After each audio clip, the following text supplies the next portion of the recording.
Hello बंधुरा नमस्कार केमन आछो सबाई। आज के आमी तोमादेर संगे शेयर करब एक कातला माछेर रेसिपि। सेटा आज के आमी एकटु अन्यभावेई रान्ना करब। तो देखो आमी कातला माछ एखाने भाजी करछि और एखाने देखो किछु लवण हलुद दिये मेखे नियेछि। एखाने नारकेलेर दूध करे नियेछि। एखाने किछु माछ भेजे रेखेछि और एखाने एकटा मशला करेछि। आदा रसुन टमेटो पेঁয়াজ एकसंगे पेस्ट करे नियेछि।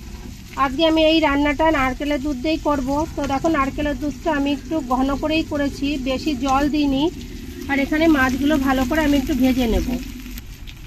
আর দেখো এই রান্নাটা আমি কাঠের উনুনে করছি বাইরে। খুবই ভালো লাগে এই কাতলা মাছের রেসিপিটা খেতে, তোমাদেরও বলবো তোমরা এরকম ভাবে ট্রাই করবে, দেখবে খুব ভালো লাগবে খেতে। देखो মাছগুলো আমি সব ভেজে নিয়েছি। এবার এই ভাজা মাছ ভাজা তেলের মধ্যেই আমি দিয়ে দেব কিছু কালো জিরে।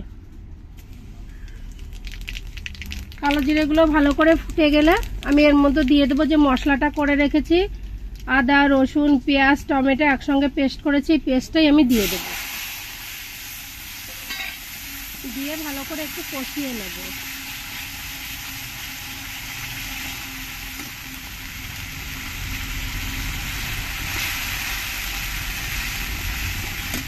আর মাছগুলো দেখো সব ভাজা হয়ে গেছে আমার। বেশি কড়াও করিনি আবার একটু কমও রাখিনি, একটু মিডিয়াম করেই মাছটা ভেজে নিয়েছি।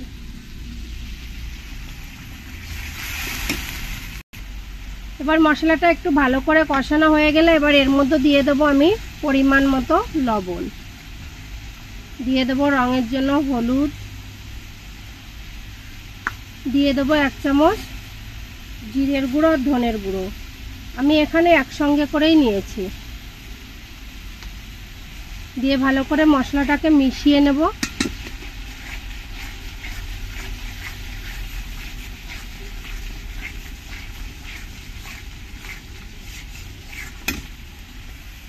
এবারে এর মধ্যে আমি সামান্য একটু জল দিয়ে দেব, তাহলে আমার মশলাটা খুব ভালো করেই কষানো হয়ে যাবে। একটু জল দিলে হয় কি মশলাটা ভালো করে কষানো হয় আর পুড়েও যায় না। এবার দিয়ে দেবো এর মধ্যে লঙ্কার গুঁড়ো।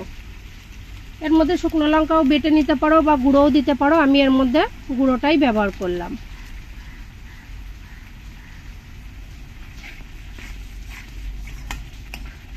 এবার একটু ভালো করে মশলাটাকে কষিয়ে নেব। এবার আমি এই মশলাটাকে একটু ঢাকা দিয়ে রাখবো, তাহলে মশলা দিয়ে ভালো করে তেলটাও ছেড়ে দেবে।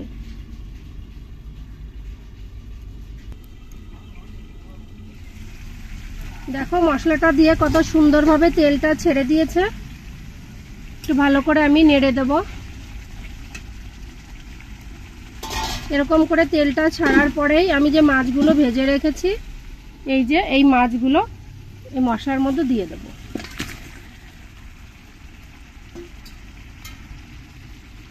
দিয়ে ভালো করে মশলার সঙ্গে মিশিয়ে নিতে হবে। মশলার সঙ্গে ভালো করে মিশিয়ে নিয়েছি। এবার আমি কিছুক্ষণ ঢাকা দিয়ে রাখবো। এবার আমি ঢাকনাটা তুলে দেব। খুবই গরম, খুবই সাবধানে করতে হবে। এবার আস্তে আস্তে নাড়িয়ে দিতে হবে।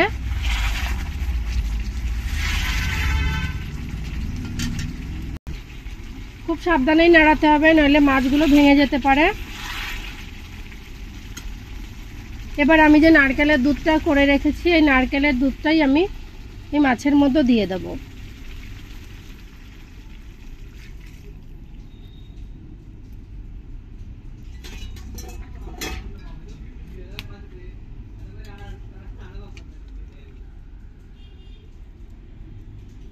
নারকেলের দুধটা দিয়ে আমি আবার কিছুক্ষণ ঢাকা দিয়ে রাখবো। জলটাকে ভালো করে ফুটতে দেবো। আর মাঝে মধ্যে এরকম ঢাকনাটা তুলে দিতে হবে, তুলে দিয়ে একটু নাড়িয়ে দিতে হবে, নইলে নিচে লেগে যেতে পারে। আর জালটা একটু কমই রাখতে হবে। আর যখন রান্না করবে তখন মাছটা যেন এরকম একটু বড় হয়, কারণ ছোট মাছ হলে খেতে ভালো লাগবে না। রুই মাছ বা কাতলা মাছ ভেটকি মাছ যে কোনো মাছ এরকম করে রান্না করতে পারো, খুবই ভালো লাগে খেতে। আর চিংড়ি মাছ হলে তো কোনো কথাই না, কিন্তু এই মাছ দিয়েও রান্না করলে খুব ভালো লাগে। ঢাকনাটা আবার একটু তুলে দেব।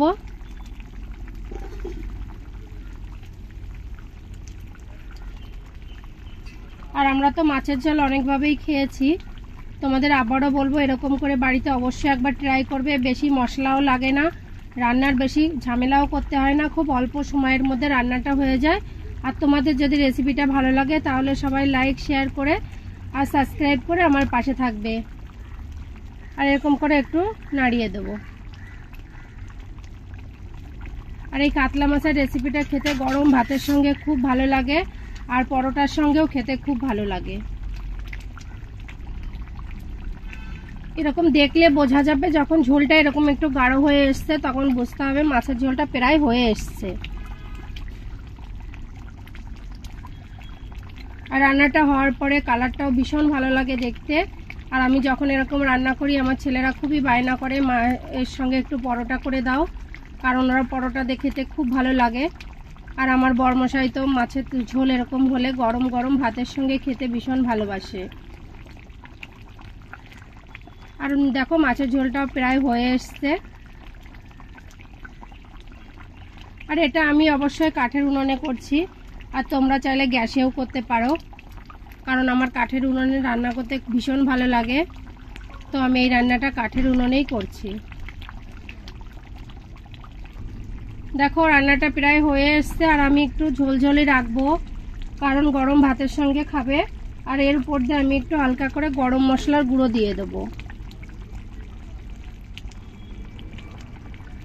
আর পোলাও বা ভেজিটেবল বিরিয়ানি তার সঙ্গেও ভালো লাগে খেতে।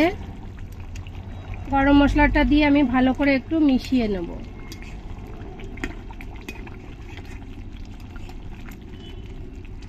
একটা মাছও ভাঙিনি, দেখো প্রত্যেকটা মাছই কত সুন্দর গোটা গোটা আছে।